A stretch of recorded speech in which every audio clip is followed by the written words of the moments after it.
setelah aku sembuh kayak gini, kok aku makin kayak ngerasa demanding gitu. Itu kok begitu sih, kok kayak gini sih, kok jalannya kayak gini sih.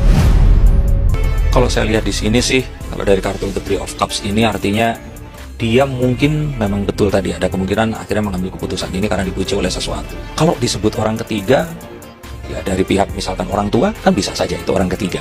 Orang tuanya Aldila mungkin, tapi kalau orang ketiga, wanita lain sepertinya tidak. Aku capek ya gitu, tapi kayak nggak tahu, aku ada rasa kayak semangat lagi. Kalau aku capek, aku sakit, ayah sama siapa? Saat ini ayah manja banget gitu, maksudnya mas begitu manja banget. Kalau aku aja mau pergi nih, kayak gini ngomong, Bunda ninggalin aku, kata dia bilang. Aku udah nggak dipakai ya, bukan ayah kan sakit, aku bilang. Aku cuma bentar, cuma main ngasih tahu kondisi ayah. Sekarang baik-baik aja, banyak orang yang sayang sama ayah, aku bilang kayak gitu. Ya kadang aku cuma bisa tidur, cuma bisa kayak, ya Allah aku kuat, aku bisa, aku ngadepin ini semua, aku bisa. Banyak orang-orang yang juga yang sayang sama ayah, gitu aja sih. Saya pikir mungkin ini satu pendapat yang mungkin orang lain pembaca kartu peramal lain mungkin tidak akan setuju sama saya, tapi sepertinya langkah yang diambil Dila ini itu adalah karena dia sangat menyayangi Indra Bekti, baik sebagai seorang laki-laki yang dia nikahi dan bapak dari anak-anaknya. Ini bukan sesuatu yang karena benci, karena nggak suka, karena apa. Ini malah karena rasa sayang. Dia mungkin terpaksa melakukan ini. Ada dua pilihan. Masuk kamar dia, tiba-tiba dia ngunci pintu, dia ngambil handphone. Hah, itu beneran tah? Ini misalkan ya seorang tuh mengalami kelainan, entah cowok sama cowok, cewek sama cewek, terus terjadi seperti itu hal yang biasa. Nah, ini yang nggak biasa itu, kalau situ nggak kenal deket, ngapain masuk kamar orang, ya kan? Masuk akal nggak kalau situ tiba-tiba nyelonong masuk kamar orang ya, sama-sama pria, lalu dikunciin pintu, lalu ngambil handbody, lalu seperti itu, masuk akal nggak? Masuk akal. Ini yang nonton bukan anak-anak bro. Aku kira istri Kak Indra tahu loh kalau Kak Indra suka sama cowok kayak gitu. Astagfirullah, ya enggak lah. Kalau misalnya tahu gimana? Ya bahaya lah. Aku bisa, kehidupan aku hancur, si istriku juga ya, kita bisa cerai lah. Kita bisa, udah selesai lah udah hidup aku. Gitu, kamu mau hancurin hidup orang di atas kesenangan kamu gitu, ngeliat orang lain hancur gitu. Kok kamu tega? Kok Kak Indra bilang aku bakalan senang? Ya nggak tahu deh apa yang akan kamu perbuat buat aku. Udah bilang aku nggak cari sensasi. Nah terus apa dong? Sabar ya Abel, sabar ya Dami. Setelah aku sempat meninggalkan rumah itu, aku belum ketemu lagi sama mereka. Pastinya maafin aku sebagai suami yang mungkin belum sesempurna apa yang kamu inginkan. Sama mungkin untuk apalagi jadi orang tua yang baik untuk anak-anak. Jadi harus kuat, sabar. Pasti ada yang paling baik. Mungkin jalannya harus begini dulu supaya nanti semuanya happy.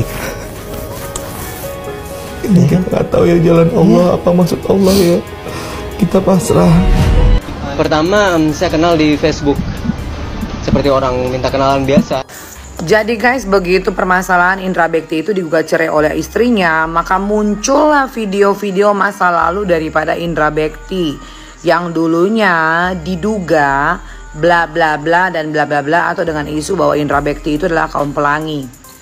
Yang gue mau bahas di sini adalah gini ya guys, itu masa lalu dan kita tidak usah mereka-reka apa yang terjadi antara Indra Bekti dan istrinya. Mau itu dia bagaimanapun atau masa lalunya ataupun bukan, orang lagi sedih-sedihnya lo mau bercerai, terus kalian mulai mengungkit masa lalu seseorang yang sebenarnya mungkin entah itu benar atau tidak, dia sudah berubah atau tidak. Kamu mulai mengkait-kaitkan, oh mungkin saat Indra Bekti di rumah sakit ketiduran, handphonenya diambil oleh istrinya, kemudian diketahui. Shh, stop guys. Hari ini itu beredar berita tadi bahwa seorang siswa SD di Banyuwangi kalau nggak salah itu menjadi korban bully kemudian bunuh diri.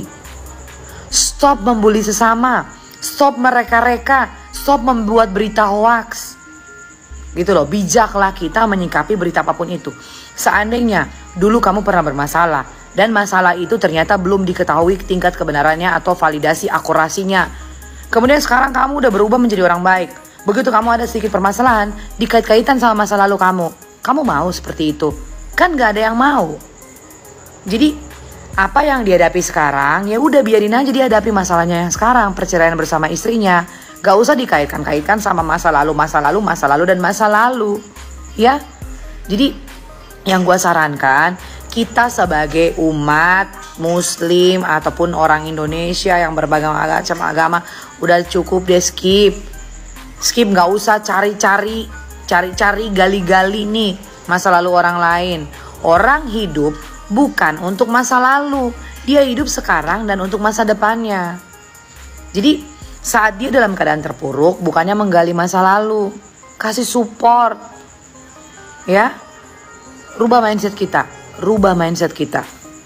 Ya, saya udah tahu lah, pasti publik menyangkanya pasti karena Bekti sekarang udah sakit, akhirnya mungkin kurang penghasilan sudah berkurang, Dila ninggalin nggak seperti itu. Saya pastikan nggak seperti itu. Kesiapan Dila atas respon publik ini seperti apa, Pak? Saya udah sampaikan ke Dila, pasti kamu yang diserang publik itu pasti kamu, karena kan pasca kemarin itu yang mereka minta donasi lah segala macam, itu sebenarnya kan efeknya kurang baik sebenarnya masih ada kemampuan lah, tapi kan sebenarnya teman-temannya Bekti semua pada nyumbang waktu itu miliaran juga dapatnya untuk berobatnya Bekti itu. Berarti Pak Dila sudah siap atas respon publik pada akhirnya? Sudah siap. Udah pastilah. Dia juga tahu kok, pasti publik pasti menyangkanya seperti itu. Dia menyayangi Bekti dan dia juga menyayangi anak-anaknya. Dan dia berpikir kalau ternyata memang harus memilih, ya seorang ibu apa sih yang akan lebih berharga dibandingkan anak-anaknya. Makanya tadi saya katakan ini mungkin sebuah pilihan yang sulit, tapi sepertinya yang harus dibuat.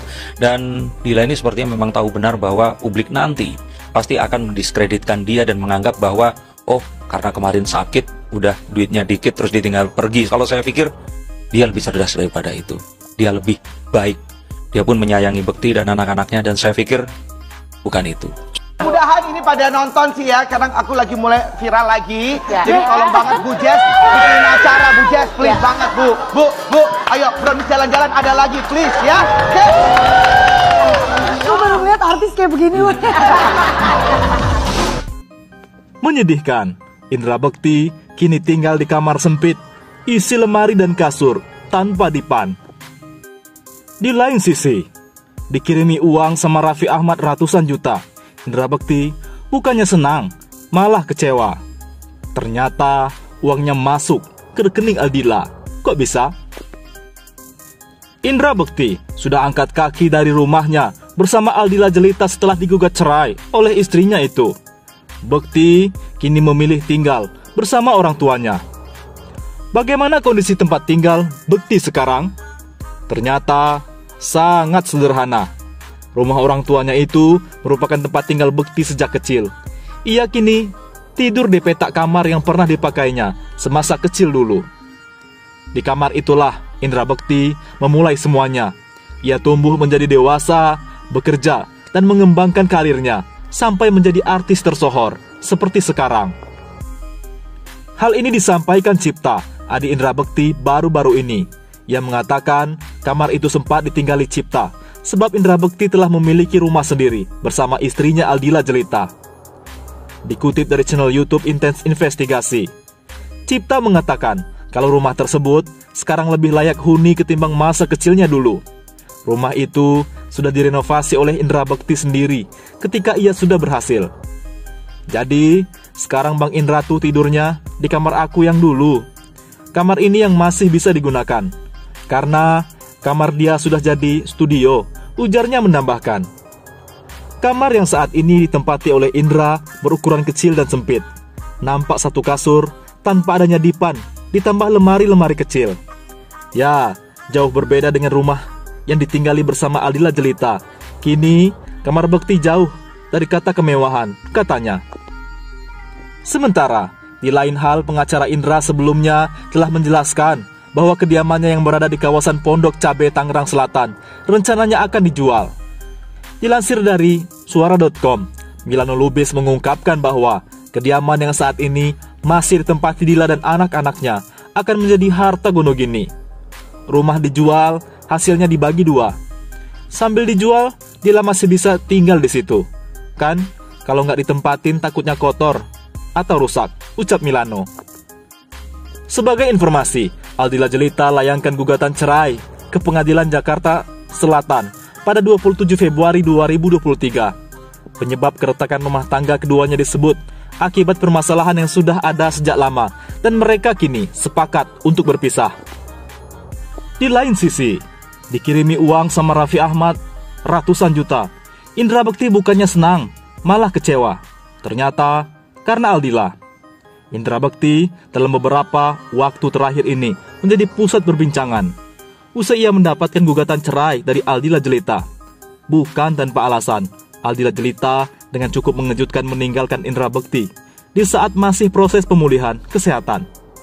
Pasalnya, seperti kita ketahui, Indra Bekti baru beberapa bulan belakangan ini terkena pendarahan otak, di mana pendarahan otak yang dialami presenter kondang ini merembet ke masalah kesehatan lain. Menurut pengakuannya, ia kini mengalami penurunan daya ingat dan matanya tak bisa melihat seperti biasanya. Di samping itu, Bekti terlihat diundang di acara FYP yang dipandu Irfan Hakim dan Raffi Ahmad. Dalam kesempatan itu, pria 45 tahun itu tak ingat bahwa ternyata Irfan Hakim sempat menengoknya. Sebelumnya Bekti memang sempat protes karena beberapa sahabatnya tidak datang untuk menjenguknya ketika sedang sakit, termasuk Irfan Hakim. Akan tetapi, Irfan menampik hal itu dan mengaku menjenguk Bekti ketika dia sedang sakit.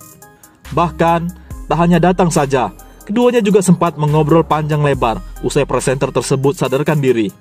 Katanya, gue nggak jengukin lo. Ya Allah, Bekti gue jengukin lo.